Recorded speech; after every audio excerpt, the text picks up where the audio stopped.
was a cryptid lake monster. Why was it called that? Do we know why? It was because the pogo stick was a popular craze around the time. Oh, okay. Yeah, I was the wondering about pogo that. stick came out around like 1921, and the song "The Ogo Pogo" was actually not about the lake monster at all. It was, if you listen to the lyrics, it says it was a little man from Hindustan. It's kind of about more of a puckwudgie. Oh, Yeah. Puckwudgie. Yeah, Love but it's more of a puckwudgies. puckwudgie from out in India. But it was very popular at the time, and someone was like, fuck it, Ogo Pogo. That sounds good when I saw that. That's a big new monster. craze, and it's always going to be the craze. Pogo's going to be able to take over the car soon. It's like the car took over the horse. Pogo's the only way to travel, and that's the way everyone's going to do it. In the whole future, everything's going to be Pogo lanes on the highway. I love that. That would be a great. I tried to pogo stick a couple of times. I couldn't do it. You know what I couldn't do? Go forward. I could go back. I would always go backwards on it. Yeah, you always go back. Yeah, because you're just pulling on it. You got to practice more. Yeah. I'm pretty good with a pogo stick myself. Well, it's a pretty good skill to have. I guess it is. It must be. Yeah, it's working out great for everybody. So Ogo Pogo was allegedly seen by the First Nations people since the 19th century, at least as far as we know. They believe that the small barren island known as Rattlesnake Island is the home of the Okanagan Lake Monster. They call the Okanagan Lake Monster Nahakatit.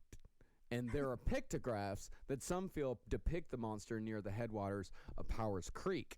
And Cool. other references, other Native American references, include the Chinook Wicked One and the Great Beast on the Lake. And he's also sometimes called the Snake in the Lake. And Snake in the lake. Snake in the lake. Oh, yeah. It's just a what creep. happens when I swim with no boxes on. Yeah. Snake in the lake. Snake in the lake. Seems like a real creepy uncle game. Let's go play Snake in the Lake. Little Benny, when you come over to my house and play Snake in the lake. Yeah. How do I Another play? game I like to play is called Dragon in the Bush. Oh, I love dragons. So the Native Americans, the First Nations people, they claimed that the rocky beaches were sometimes covered with the parts of the animals that the monster had ravaged. And while crossing the lake during bad weather, the Indians always carried a small animal that they would toss overboard in the middle of the lake to appease the monster. So British cryptozoologist Carl Schuker, he categorized the Ogopogo as a mini hump variety of lake monster and suggested it may be a kind of primitive serpentine whale, such as the Basilosaurus. It's much like the Loch Ness Monster, how they say that he's a kind of plesiosaur. This is more of a serpent-like creature. He's usually described as being 1 to 2 feet in diameter, length of about 15 to 20 feet. The head has been described as horse or goat-like. And This was the thing that raped Holden's mother and made him. Oh, yeah, I think that is right. I've heard that story Yeah. before. yeah, and of course the Europeans, when they went into the area, they kind of picked up the Native American tradition of offering an animal to appease the Ogopogo when they went across the lake. In Charlotte, I'm sorry, Charlotte, but you're going to have to offer your Shih Tzu to the animal. Oh, don't feed the dog. Right, not lollipop. Oh, don't give it to the creature.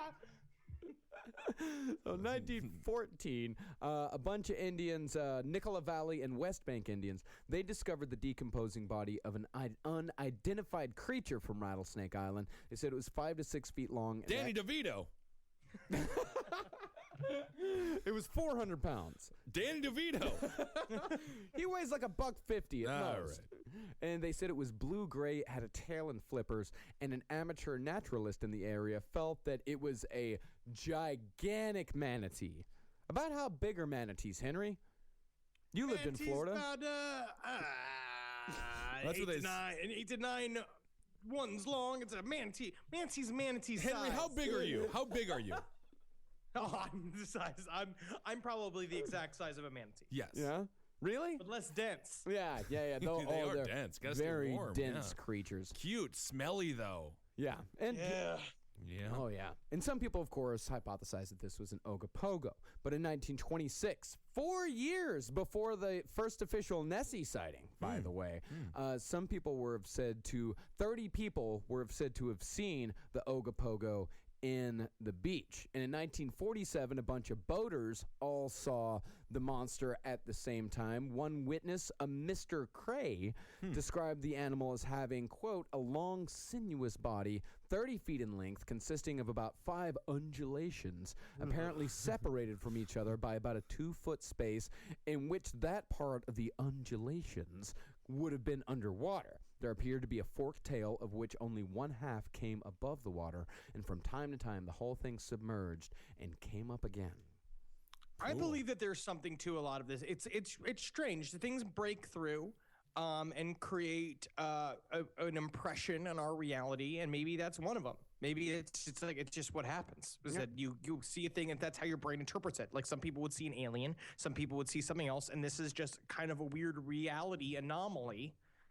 And that's just how our brains deal with it. It sounds like a super fun little creature. I want all these creatures to be real. I wouldn't say that. Absolutely. There was another sighting in 1959. And in 1989, a man named Ken Chaplin took a video of what he thought was Ogopogo. Wait, what's his name? Not Ogopogo. Ogopogo. Ogopogo. Yeah, Ogopogo, yeah. Yes. He took a picture of what he thought was Ogopogo and sent it into Unsolved Mysteries, who surmised that the picture was of a beaver. Huh. Where's Robert Stack? Yeah. Robert Stack. He's a beaver expert. Wink, wink, wink. Yeah. He looks at it and he's just like, this is no beaver like I like. This is a woodland beaver. That's sad for this poor guy. But Ernie Guru says, I've seen a lot of animals swimming in the wild, and what we saw that night was definitely not a beaver. That ain't no beaver. That ain't no goddamn beaver. I know a beaver. I've seen a beaver. Beaver's my wife. That's how my thought process He's works. married to a beaver. You mean to tell me I wouldn't know what a beaver was? I have sex with this beaver 3 to 4 times a week trying to make a child. That's great. That's how I deduce what anything is. I look at a computer. My first thought is, that ain't a beaver. And then I whittle it, not a person. And I go, not a stereo. And then I get it all the way down to computer. So this man's in good company, though. There's been over 200 sightings by credible people, including a priest. Nothing more credible than a priest. A surgeon. Yeah, absolutely, because he kept trying to grab its tail and suck on it, but he couldn't get a hold of it. There was a surgeon that saw him, police officers, and a sea captain. Who would know? A thing or two about being drunk at sea. All of these people are reliable. The only other thing else they need is like a gypsy woman and Are there any more Irish bartender and a fucking U.S. fucking senator get me fucking started. Yeah, there are no more alcoholic professions than those 4 professions. Cop, seaman, priest. Surgeon? Oh, surgeons are terrible drunks. Something you got to drink enough to steady the hand. Yeah. That's true. Yeah, good point. Yeah. So let's wrap all this up with the Dover Demon, otherwise known as the Manageshi. Now, they believe that the Dover Demon is a tiny little semi-humanoid being. What is Sexdactylus? Sexdactylus? Oh, with no sex.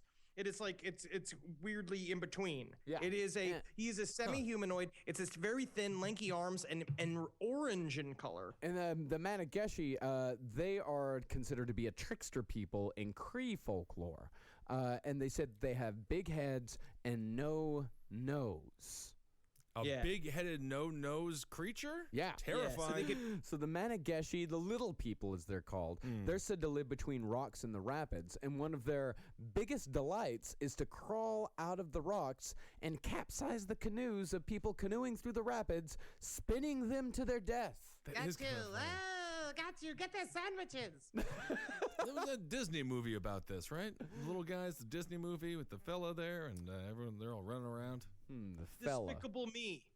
No, it's an older one from like the 70s or the 60s. I think Hans Christian Andersen is a part of it. Are you There's the thinking other of Lilliputians. the Lilliputians? Well, maybe Gulliver's Travels? There we go. There Sure, we go. whatever. Tiny. Yeah. Whatever. And it said that they have 6 fingers on each hand. Thank God. Yeah, and others say that they have no mouth. And they're mostly aquatic-based cryptids, and they spend most of their time in dams and the rivers, much like beavers. How do they eat? Are these beavers? Are we talking about beavers again? I think this whole episode should actually just be entitled Beavers. Do you Maybe think it's beavers. That ain't a beaver. And they have a very peculiar method of breathing. They absorb oxygen through the water in its skin. Yeah. So water comes under the skin. They absorb the oxygen. And in. also, I mean, there's also many theories that where aliens could hide more often and stealthily is in the water. And what do these things sound like when you describe them? They sound like little grays. Sounds like the same fucking thing. Yeah. Again. Yeah. And again, I'm starting to get mad how many similarities there are. Yeah, not only that, but they also are said to communicate via telepathy, which is another similarity to the Greys. Yeah. But another description of them said that they're very hairy beings with a narrow face with, quote, the one